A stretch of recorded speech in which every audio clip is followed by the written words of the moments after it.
Agora é o seguinte, senhoras e senhores, eu tenho uma honra enorme de chamar essa próxima atração, que é o seguinte.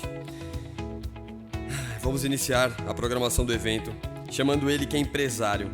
Foi presidente do Instituto Ethos e da ABF, Associação Brasileira de Franchising. Com visão empreendedora, transformou a empresa da família, a Escola de Idiomas IASIG Internexus, num dos maiores cases de franquias do mundo. É pós-graduado em Administração de Empresas pelo hoje IBMEC, um dos mais importantes grupos empresariais de educação do país, e também integrou o PNBE, Pensamento Nacional de Bases Empresariais, onde foi o primeiro coordenador em gestões alternadas 1996, 1999, 1999 e 2000, tendo contribuído para o projeto de adoção de escolas públicas por parte de empresas e a criação do Instituto PNBE, que desenvolveu o projeto Minha Rua, Minha Casa para moradores de rua. Pioneiro na luta pela sustentabilidade, foi um dos disseminadores da Carta da Terra no Brasil e um dos signatários do Manifesto Brasil com S. E hoje é também diretor da Eco Rede Social. Eu quero convidar ao palco, com muita honra, recebam, bem-vindo, Ricardo Yang! Everything that drowns me makes me wanna fly. Lately I've been losing sleep, dreaming about the things that we could be. Baby, I've been praying hard, said no more counting dollars, we'll be counting stars. Lately I've been losing sleep, dreaming about the things É o máximo que eu consegui treinar com o pessoal da Matéria Rima. Mas, enfim, eu vou continuar tentando. Um dia eu vou dançar como vocês. Aquelas piruetinhas, assim, fácil, com 100 quilos, é muito fácil. Bom, pessoal, bom dia. É ótimo estar com vocês. Maior pique, vocês já começaram amanhã com o maior pique. Tudo que eu tinha pensado em falar, já mudei. Então, não se surpreenda se no meio do caminho eu tiver uns brancos, porque esse pique já me trouxe outras ideias, enfim. Na verdade, o Anderson pediu... Anderson é um cara do cacete, né? Eu acho que o Encontro de Jovens Transformadores vem fazendo, esse espaço para que vocês estejam aqui compartilhando, não é todo dia que a gente encontra, não é todo lugar que a gente encontra, e a convivência de vocês em si já é transformadora. Então, Anderson, parabéns, parabéns sua equipe, parabéns pelo encontro, parabéns a todos vocês que vieram do Brasil inteiro, estão se virando, estão compartilhando lugares para ficar, isso é fantástico. Bom, eu queria, nesses 15 minutos, falar um pouquinho, que agora são 13, falar um pouquinho sobre... Bom, é que pediram, né, para eu falar sobre minha trajetória. Eu não sei muito falar sobre minha trajetória, mas eu sei falar sobre as coisas que fizeram fazer o que eu fiz, que é mais ou menos o que eu vou tentar compartilhar com vocês. Tem uma frase do filósofo inglês, o Bertrand Russell, que eu gosto muito, e eu acho do cacete. Ele dizia o seguinte, ele dizia que as pessoas olham para o mundo do jeito que o mundo é e se perguntam por quê. E que ele olhava o mundo como poderia ser e se perguntava por que não, né? A essência dessa frase está a busca do sonho, a inconformidade, a indignação com a realidade, a indignação com as coisas que a gente não concorda, a inconformidade nossa com aquilo que não está bem, não está bom. E o mundo, em cada momento, apresenta as suas contradições de formas muito diferentes.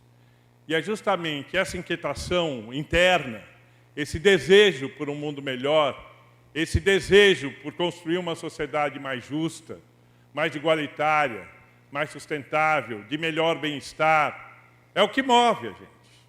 É o que move a gente. A gente pode ir atrás de uma profissão e realizá-la. A gente pode ir atrás de dinheiro e conseguir dinheiro, a gente pode querer constituir família e a gente constitui família. Mas todas essas etapas são processos da nossa jornada na vida, e a jornada na vida que vai fazer a diferença, e nenhuma dessas coisas em si vão fazer a diferença. As coisas só fazem a diferença se tiverem um propósito. O que aconteceu comigo? Eu era jovem, queria ser músico. Eu amava música. Amo, até hoje, amo música, viu? E nunca cantei a tabela periódica no violão, mas teria sido uma ótima ideia. Pelo menos me tornaria mais popular na escola, né? Enfim, eu amo música e comecei a estudar música a sério.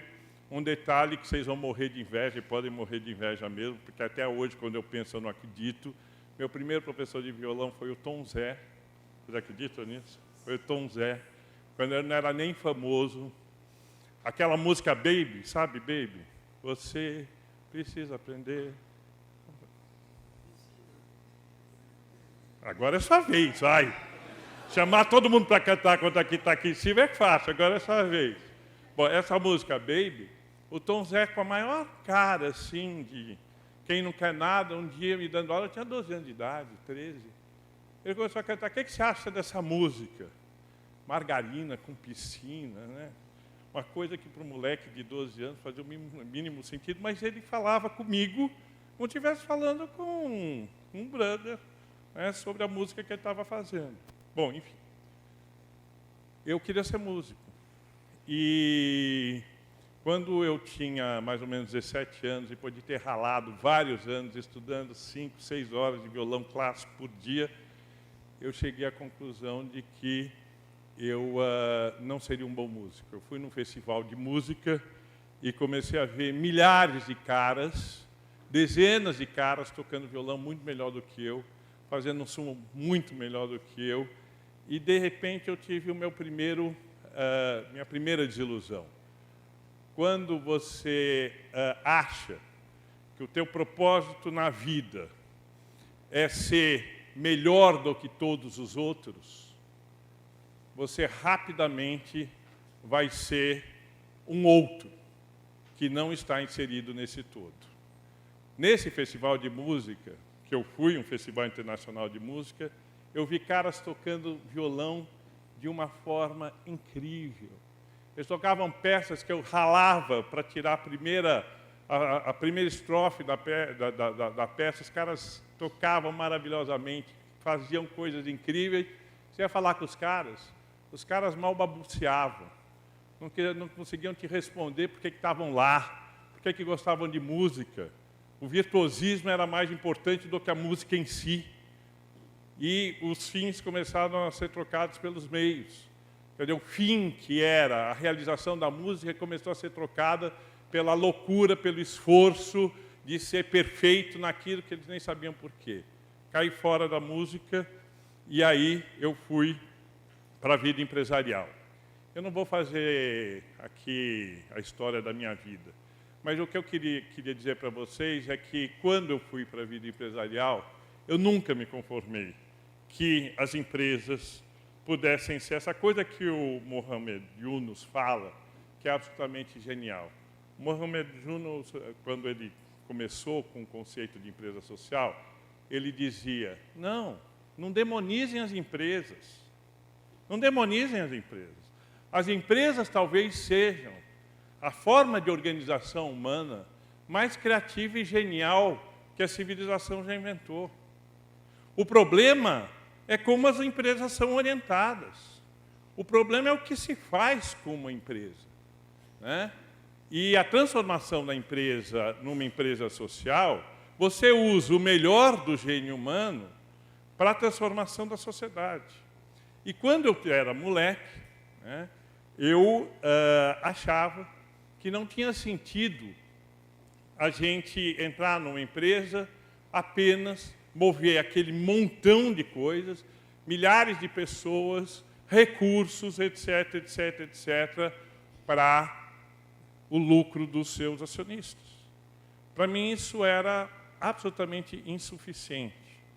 E um detalhe importante para entender esse despertar para o coletivo foi a experiência de ter sido estudante numa escola que não era perseguida pela ditadura, porque a elite de São Paulo estudava nessa escola. Então, essa coisa do paradoxo, a Fundação Getúlio Vargas, exatamente por não ser uma escola, era semipública, mas era uma escola de elite, então os professores perseguidos pela ditadura davam aula na escola. Então, eu tive a honra de ter aula com o Eduardo Suplicy. Ele não é tão mais velho quanto ele parece, viu? Eu tive aula, eu fui aluno dele. Né? Quando eu digo para ele, ele olha para mim e fica meio incomodado. Mas eu fui aluno do Suplicy, eu fui aluno do Plínio Arruda Sampaio, fui aluno do Maurício Trachtenberg, todos caras de esquerda, todos caras que eram perseguidos pela ditadura.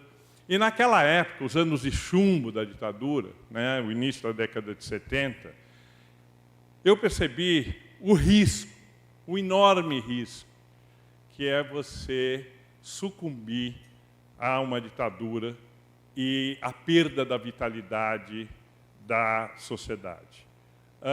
O Churchill, ele dizia isso, e até dizia de forma irônica, que todos os sistemas são ruins, todos os modelos políticos são péssimos. O menos ruim é a democracia. E, obviamente, a gente achava isso uma bobagem, né? Mas, na verdade, quando você vive uma ditadura e depois você vive uma democracia, por pior que a democracia seja, nós estamos aqui conversando. E conversando sobre qualquer coisa. E a minha vida estudantil foi forjada na luta contra a ditadura.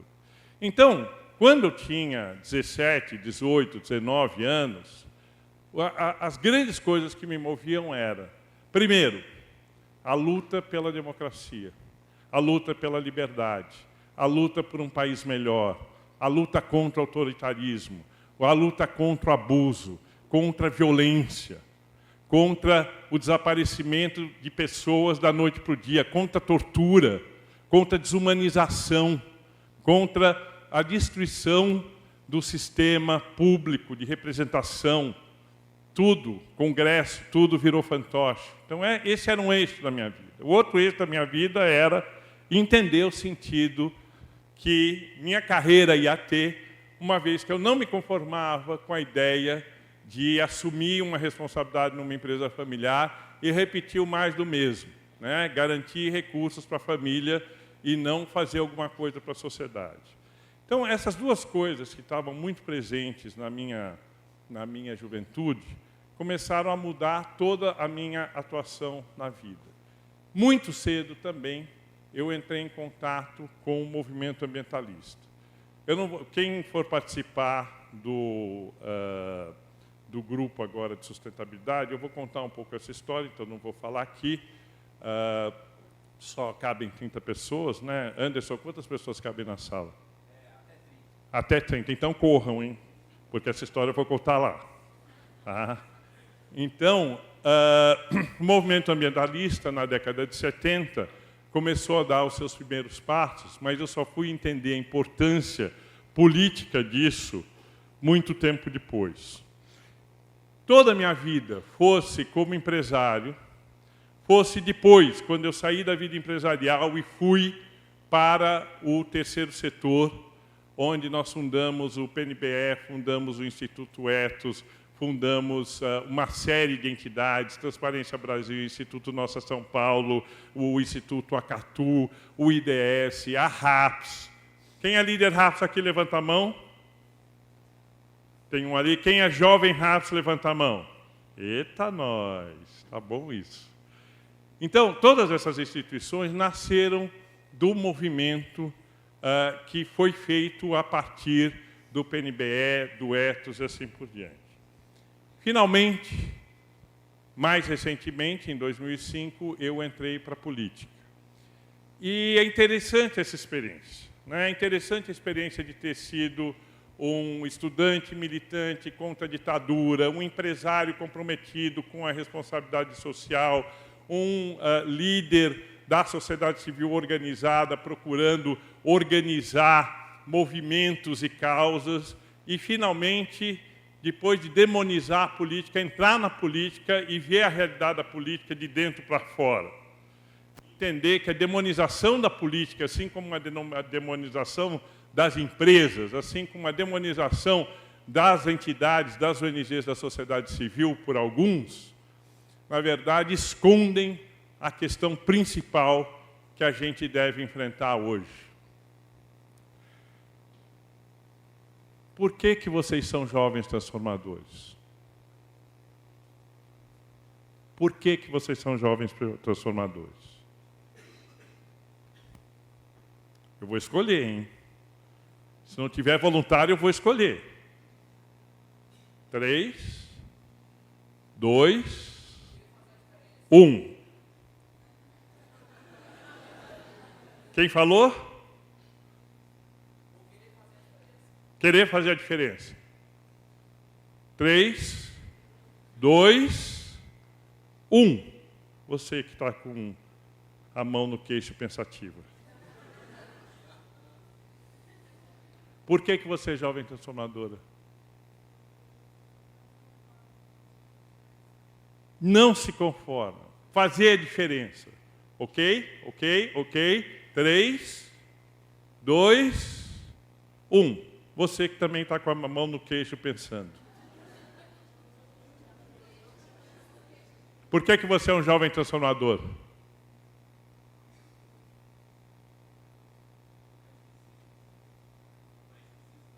O país precisa, tá? Fazer a diferença, porque não se conforma, porque o país precisa. 3, 2, 1. Você de camisa branca.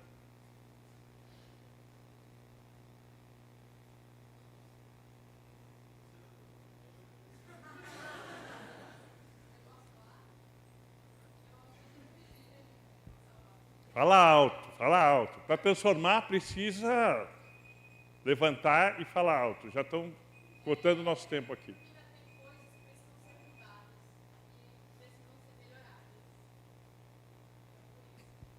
Coisas precisam ser mudadas, coisas precisam ser melhoradas. Não estou conformada com isso. Por que não? E antes do Anderson, então, subir para falar comigo, eu queria colocar duas coisas que são essenciais, e agora na conversa com o Anderson nós podemos explorar um pouquinho. Gandhi tem a famosa frase, seja você o mundo que você deseja mudar.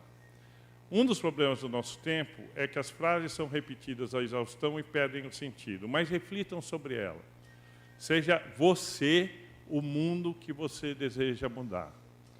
Quando você medita sobre essa frase, você chega à conclusão que não é o outro que tem que mudar. Não é o governo que tem que mudar. Não são os empresários que têm que mudar. Não é o vizinho que tem que mudar. Não é o cara que te incomoda que tem que mudar. Você tem que mudar primeiro.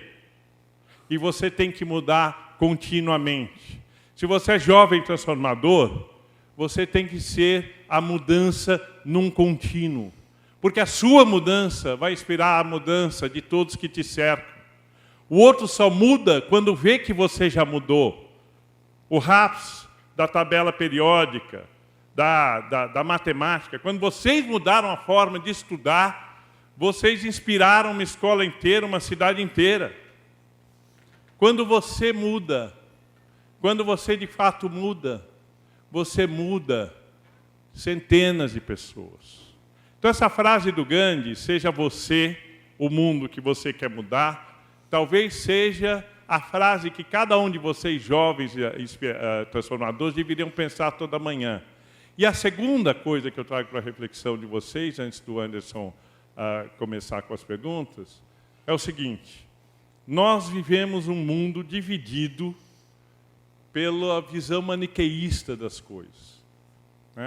Ou é petista, ou é coxinha, ou PCDBista, ou é petralha, ou é coxinha, ou é situação, ou é oposição, ou é a favor, ou é contra, ou eu sou isso, ou eu sou aquilo, e assim por diante. E a gente fica medindo o mundo através dessas categorias imperativas, onde eu estou com a verdade e você está com a mentira.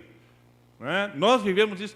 O Face é um festival de maniqueísmo.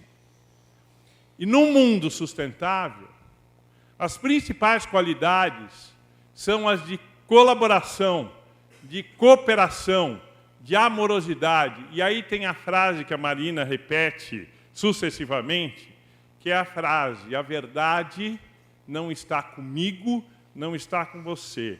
A verdade está entre nós. A verdade é construída na relação com o outro. A verdade é maior do que a minha inteligência individual ou a tua inteligência individual. A verdade é a construção possível da relação que nós estabelecemos. Então, ser jovem transformador é autotransformar-se primeiro na relação com o outro e, na relação com o outro, transformar o coletivo. Então, o compromisso que vocês, jovens transformadores, precisam ter primeiro é consigo mesmo.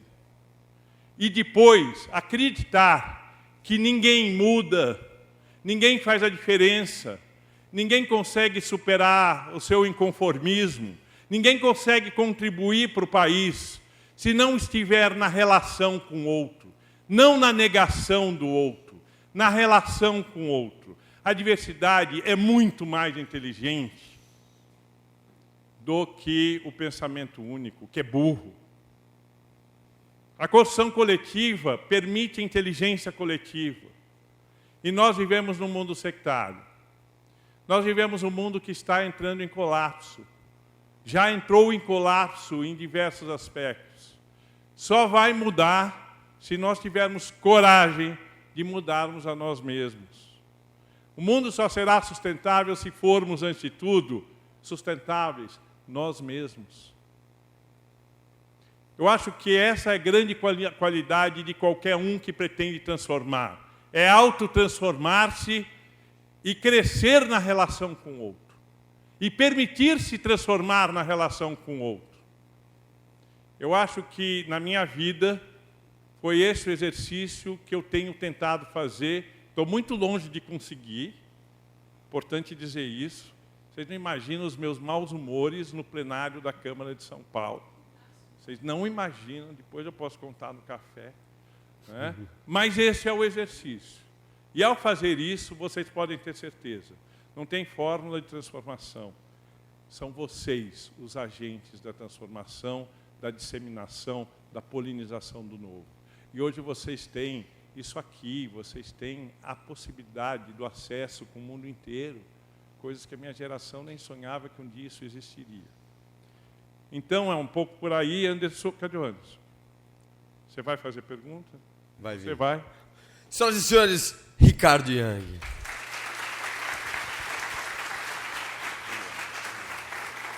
Muito obrigado, Ricardo, pela ilustríssima fala. E agora é o seguinte, imagino que vocês queiram fazer perguntas e aí agora é a oportunidade. Então a gente vai combinar o seguinte, dentro do kit de vocês tem um bloquinho onde vocês podem escrever as perguntas. E o nosso pessoal da organização, cadê o nosso pessoal da organização? Pode se posicionar. Eles vão receber as perguntas de vocês e trazerem para cá. E para ajudar a intermediar essas perguntas, eu convido de novo ao palco. Vem para cá, Anderson! I'm waking up.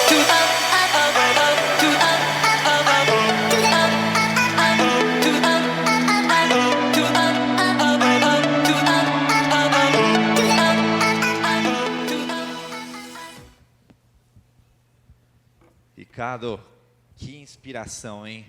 Parabéns. Acho que uma das razões para a gente ter convidado você é, primeiro, que a sua história é uma história literalmente de um líder transformador, uma pessoa que navega de forma incrível na sua trajetória pelos três mundos, né? Do terceiro setor, a iniciativa privada e agora no setor público. E no último evento a gente teve a honra de ter você também como palestrante. Você disse uma frase que assim marcou muito os jovens no evento, que você disse exatamente assim, abre aspas: vocês são a geração escolhida pelo destino deste planeta, desta espécie, para protagonizar um mundo cuja complexidade ninguém jamais lidou com. Então, enquanto o pessoal vai fazendo as perguntas aqui, Ricardo, para a gente conversar, eu queria saber de você, primeiro, quem é essa geração e qual é esse mundo que emerge, e entender, a gente começar batendo um papo um pouco nesse sentido, tudo bem? Bom, tem aquele ditado que diz que Deus dá o frio conforme o cobertor, né? E o cobertor de vocês é para enfrentar muito frio. Nós estamos vivendo, né, no século XXI o fim de uma concepção de civilização que começou com a Revolução Industrial. Acreditava-se que com a indústria e com os sistemas democráticos se levaria prosperidade a todos. E nós descobrimos que isso não é verdade, que o capitalismo, tal como a gente o conhece, o praticou, ele levou exatamente o contrário. Ele levou à exaustão dos recursos naturais, ele levou a uma desigualdade social sem precedentes, a uma concentração de renda incrível, e uma corrupção generalizada das instituições públicas. Então, estamos percebendo, com a globalização da década de 90, com a crise ambiental da década de 2000, nós estamos percebendo, nessa década agora, que nós precisamos mudar o padrão civilizatório. Então, está nas mãos dessa geração a possibilidade de construir uma nova civilização. Essa civilização já mostra algumas características muito fortes. Ela é urbana, ela é global e ela é tecnológica. São 3 elementos que estão dados para a geração de vocês. Agora, como, a partir desses elementos, vocês são capazes de repensar cidades com qualidade de vida, cidades que tenham capacidade de produzir serviços ambientais, uma globalização que consiga criar uma consciência planetária e uma responsabilidade planetária. E o uso da tecnologia para que a inteligência coletiva possa dar o melhor de si e as tarefas que essa geração tem possam ser superadas a partir da inteligência coletiva e planetária. Esses são alguns dos elementos que emergem e que estão na responsabilidade dessa geração. Obrigado, Ricardo. Eu vou pedir para vocês, gente, quando vocês escreverem a pergunta, escrevam o nome e a cidade de onde vem, beleza? Eu estou aqui com uma pergunta do Tiago Valverde. Tiago Valverde, cadê você? Levanta a mão aí para a gente te ver. Tiago? Fez a pergunta e saiu fora. Entendi. Foi no banheiro. Vamos lá. Ele perguntou, Ricardo, qual a sua visão com relação ao jovem em um mundo corporativo e o que cada um pode trazer ou agregar ao outro. Então, assim, qual que é a sua visão do jovem nesse novo mundo corporativo? Um jovem que quer seguir a carreira na iniciativa privada no século XXI. O jovem não quer ser empregado, não quer ser funcionário. Ele, em geral, é muito melhor que seu chefe já no primeiro dia de trabalho. As estruturas corporativas estão completamente superadas, do ponto de vista... É como um aluno na escola. O aluno vai lá, assiste a aula de geografia ou de química, né? E o professor começa blá, blá, blá, blá, blá, blá. Quando ele já está com a tabela periódica aqui, ele já tem 215 informações sobre como ler a tabela periódica, ele tem não sei quantas metodologias de aprendizado aqui. O que é o professor? O que é o professor nesse momento? Como é que ele vai respeitar o professor? O professor não é mais aquele que transmite o conhecimento. A mesma coisa os chefes nas empresas. Quem é o chefe? Né? Então, o que está acontecendo? Essa geração é uma geração extremamente criativa, ela tem acesso a uma miríade de informações, a coletivos, a redes, e elas não se conformam em estar em empresas que não sejam dinâmicas, criativas, abertas, sem parede, horizontais, altamente interativas, onde ele é valorizado e ele possa ser coautor dos processos empresariais. Então, a tendência do jovem é sair para o empreendedorismo. Aqueles que não couberem na sala de sustentabilidade, vai ter a sala de empreendedorismo. Por favor, não deixem de ir na sala de empreendedorismo, né? Porque lá vai se discutir esse fenômeno. Os jovens querem, eles querem ter as suas empresas, eles querem fazer as suas empresas, mas as empresas que eles forem fazer vão ser diferentes por definição, e daí estão os movimentos das big companies, dos sistemas horizontais, as diversas mudanças estão ocorrendo com as startups. Maravilha, Ricardo. E como é que um jovem ele pode transformar sua realidade enquanto universitário, no seu ponto de vista, assim? Eu não acredito em universidade. Desculpa, São Judas, obrigado por tudo que vocês estão... Não. Sabe por quê? Porque a universidade é uma contradição em si mesma, né? Quando as universidades nasceram, né, antes ainda da Idade Média, depois na Idade Média, na Renascença começaram a prosperar, a ideia era um espaço de concentração de conhecimento, de concentração e validação do conhecimento. Só era conhecimento aquilo que era validado por esse espaço que cuidava da universalidade do conhecimento, e daí as universidades. Só que a Revolução Tecnológica explodiu isso, explodiu os limites da universidade. Tudo que acontece com conhecimento acontece fora da universidade. E a universidade fica correndo atrás da sistematização desse conhecimento para passar para vocês conhecimento requentado. Então, a universidade, ela é triste. Ela é triste. Se a universidade não conseguir estar conectada com o fluxo dinâmico do que vem ocorrendo com a revolução tecnológica, ela se torna opressiva. Não estou dizendo que toda universidade é opressiva. Eu estou dizendo que a concepção... Sabe aquela desculpa a palavra, mas aquela bobagem, né? De que nós estamos aqui para formar vocês, para formar bons profissionais para as necessidades do mercado. Nada mais burro, nada mais limitante, nada mais desrespeitoso com vocês do que essa visão de que a universidade será a reprodutora de mão de obra requerida pelo mercado. Vocês vão transformar esse mundo e esse mercado em outra coisa. Vocês são agentes de mudança, vocês vão fazer um mundo completamente diferente desse que as universidades pensam que estão preparando vocês. Agora, também, pelo amor de Deus, ninguém abandone a universidade. Ninguém largue as suas carreiras. As mães e os pais vão ficar desesperados. Alguns trabalharam a vida inteira para que vocês tivessem onde estão. Então, por favor, respeitem os pais, né? Mas o que eu estou dizendo é que não se conformem com a forma convencional de conhecimento. Não se conformem com as estruturas normais de avaliação. Procurem transformar a universidade. Lembra da frase do Gandhi que eu falei agora há pouco? Procurem transformar a universidade naquilo que vocês acreditam que a universidade deveria ser. Não importa se vocês vão conseguir ou não vão conseguir.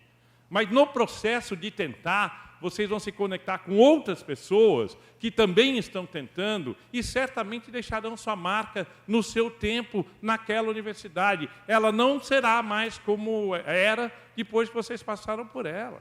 Então, não entrem naquela de não se conformar e fugirem da raia. Não se conformem e atuem para transformar o seu espaço. Porque aprendendo a transformar o nosso quadrado, a gente, em qualquer quadrado, será transformador. E os quadrados vão aumentando na vida. Eles são cada vez maiores. E essa prática de ser agente de transformação na universidade é um legado incrível que vocês vão ter para os anos vindouros, quando vocês estiverem na década de 30, 40, 50 anos. Ricardo, tem uma frase que fala assim, não deixe a faculdade atrapalhar seus estudos. Perfeito.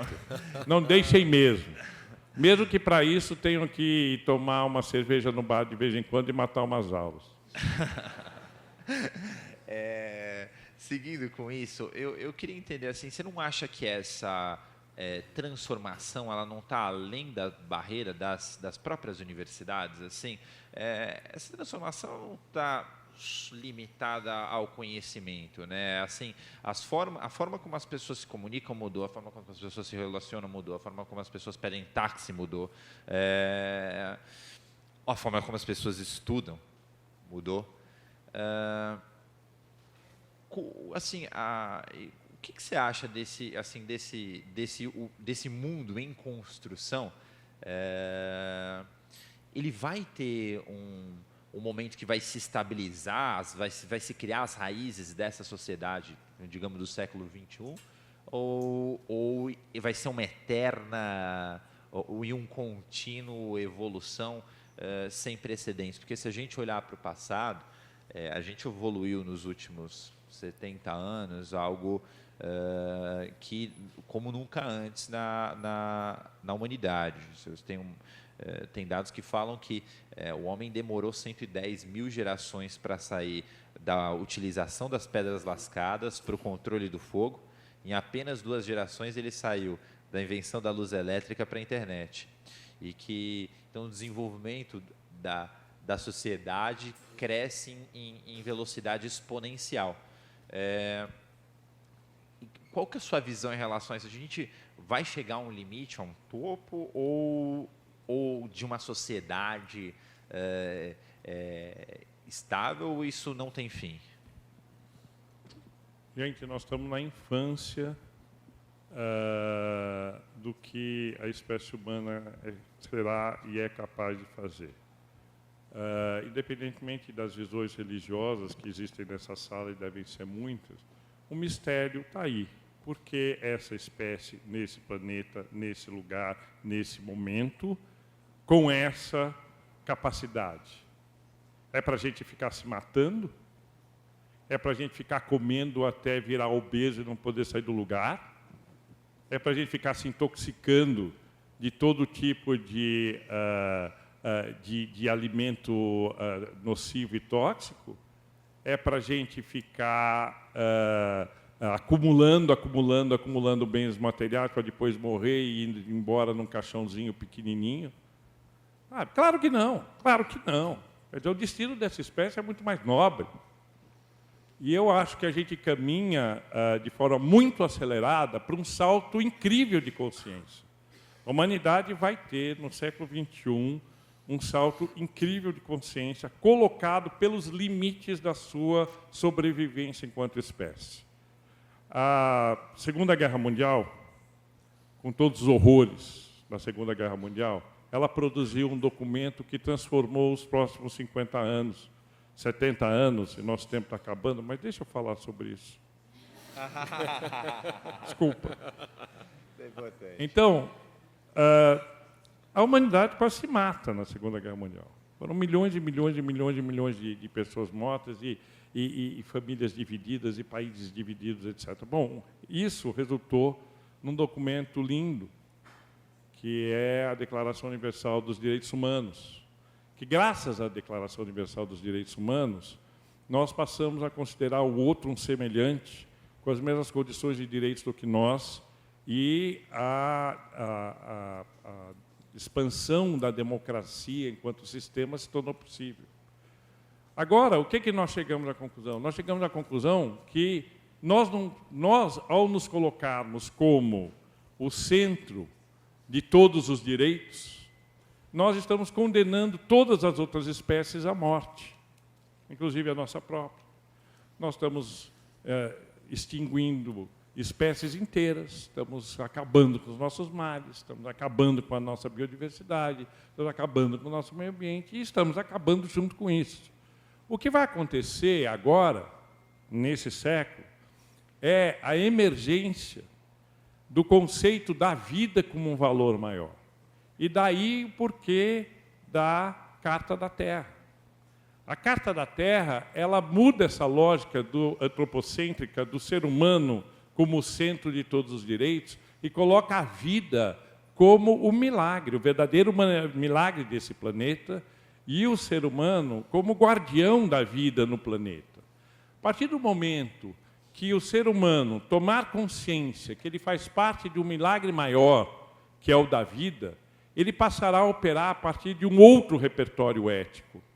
Um repertório ético que implica na solidariedade, na cooperação, na inteligência coletiva, no cuidado, na regeneração das espécies e dos serviços ambientais, no bem-estar. Eu tive no Butão, parente super rápido, e é possível, sim, um país que desenvolva uma política econômica baseada na felicidade da sua população. Eu conversei com as pessoas que escreveram o FIB, e em 30 anos esse país virou um exemplo mundial de uma outra forma de desenvolvimento, fora de qualquer conceito capitalista ou socialista, autoritário.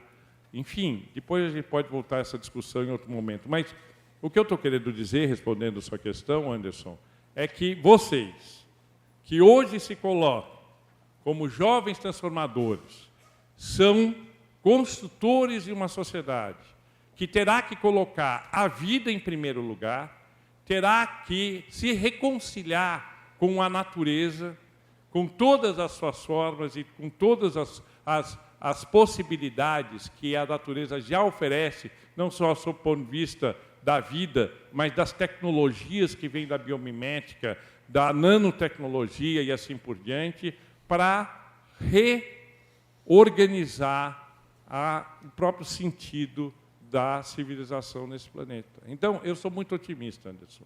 Eu sou muito otimista, porque antes do nascimento de qualquer coisa, você tem a morte daquilo que não serve mais. E a morte, na verdade, é fim de ciclo. E nascimento é começo de ciclo. Nós já estamos num novo ciclo. Muito do que a gente vê e não se conforma, lembra do Bertrand Russell. As pessoas olham as coisas e se perguntam por quê.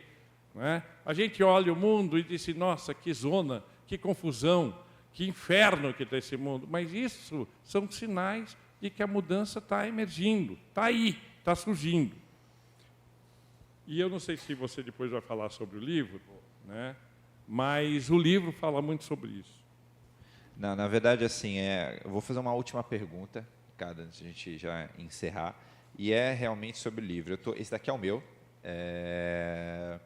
Eu estou aqui com a sua biografia, Nunca na Solidão, do Rogério Godinho. E eu queria, na verdade, fazer essa última pergunta que veio da plateia, em parte de uma frase que chamou bastante atenção no livro.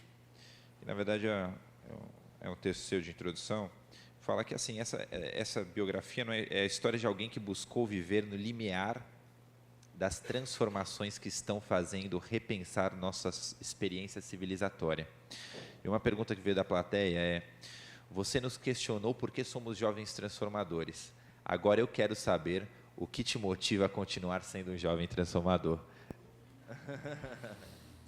É muito chato não ser transformador, né? É muito chato se conformar com a vida, é muito chato se dignar e não fazer nada, né? E tem essa inquietação, essa busca por propósito, essa relação com o outro, permite que a gente esteja num processo de aprendizado constante, Anderson. Ninguém sabe nada, na verdade, a não ser na relação com o outro. E assim é a vida inteira. Vocês precisam chegar aos 50 anos, aos 60 anos, sabendo? Ninguém sabe nada. O que a gente sabe, a gente vai construindo numa contínua interação com o outro. O que eu acho que nos une a todos aqui é um desejo quase febril por uma sociedade melhor. Eu, outro dia, postei, se quiser entrar no meu perfil pessoal, Ricardo Y. Silva, uma iniciativa da Noruega que é fascinante. Qual dos grandes problemas do capitalismo, né? Um dos grandes problemas do capitalismo é a concentração de renda na mão de poucos. A Noruega fez uma coisa tão incrível, tão incrível. Olha aí, transformadores.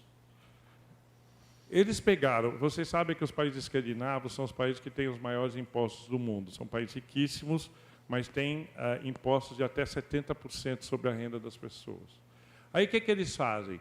Com esses impostos altos, eles capturam esse excedente, né, que estaria concentrado na mão de poucos, e aí redistribuem para a sociedade. O que a Noruega resolveu fazer? Resolveu estabelecer um salário mínimo para toda a população, alguma coisa em torno de R$4.000, para toda a população. E tornou o trabalho uma opção. Se as pessoas quiserem trabalhar, elas trabalham. Se quiserem trabalhar, não trabalham. Todo mundo deve estar pensando, mas que vagabundagem premiada é essa, né? Não. Olha a sacação da Noruega. Se nós somos um país com alto nível educacional, se nós somos um país que tem condições de libertar as pessoas do trabalho obrigatório, o que essa população não fará se puder atuar através dos seus propósitos, da sua motivação, da sua criatividade e da sua inteligência? O país usou o excedente para liberar a sua população, para dar o melhor de si para o conjunto da sociedade. Vai ter o cara que vai pegar esse dinheiro, vai viajar para o Brasil, para o Carnaval, então vai ter, tudo bem que tenha. Mas imaginem se vocês pudessem não se preocupar com dinheiro e fizessem só aquilo que vocês acreditam que podem fazer e dedicassem esse tempo que hoje vocês ganham para garantir a sua sobrevivência para o bem da sociedade. O que nós não faríamos aqui nesse país? Pois é, a Noruega fez. A Noruega fez. Então, operar no mundo a partir do seu propósito, não se conformar com o colocado, se indignar com a injustiça social, é muito mais divertido, é muito melhor, né? Crescer na relação com o outro, se perder e se reencontrar em toda a sua experiência humana, isso é vida. Nós estamos aqui para isso. Nós não estamos aqui para acumular bens, nós não estamos aqui para ficar brigando com o outro, para ficar erguendo nossos muros mais altos, para ficar xingando o outro, para ficar... Não, nós estamos aqui por uma missão muito mais nobre, né? De novo a frase do Gandhi, seja você o mundo que você quer transformar. Se você projeta no mundo todas as possibilidades, projete em você, primeiro, todas as possibilidades. Ricardo, a gente queria agradecer, uma salva de palmas, por gentileza, Ricardo Young. Ricardo, a gente trouxe para você, primeiramente, um agradecimento. Natasha, se puder trazer aqui para a gente. Agradecer por ser fonte de inspiração para jovens que querem, de fato, transformar a sociedade. Você, acho que trouxe um livro também. Eu trouxe. Eu queria fazer um sorteio meio inusitado, Anderson, se você me permite. Vamos só entregar um presente para o Ricardo primeiro, Ricardo. Obrigado, viu? Quero agradecer pela oportunidade.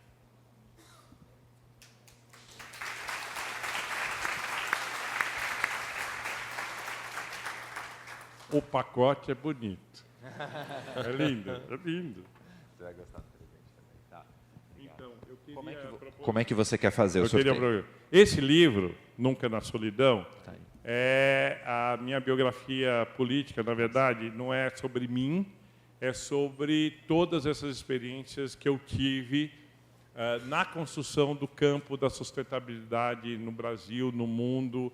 Então, uma história de 50 anos do movimento ambiental, da sustentabilidade, e como é que a sustentabilidade entrou na política, como é que a Marina emergiu na política, o nascimento da rede, enfim, todas essas coisas. Eu gostaria de fazer o seguinte, é meio inusitado o que eu vou fazer.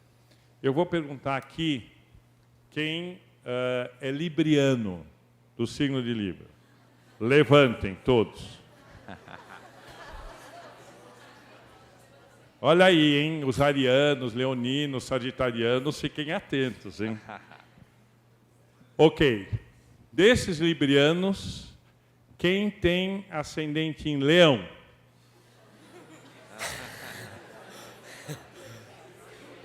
Esse cara não faz ideia.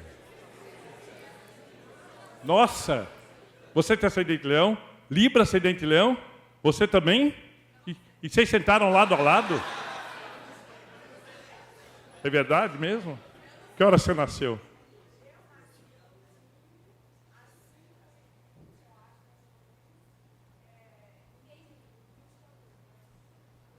E você?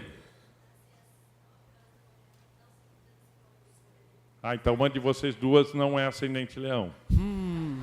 Eu acho que você é ascendente leão. É. Então você ganhou o livro. Ah.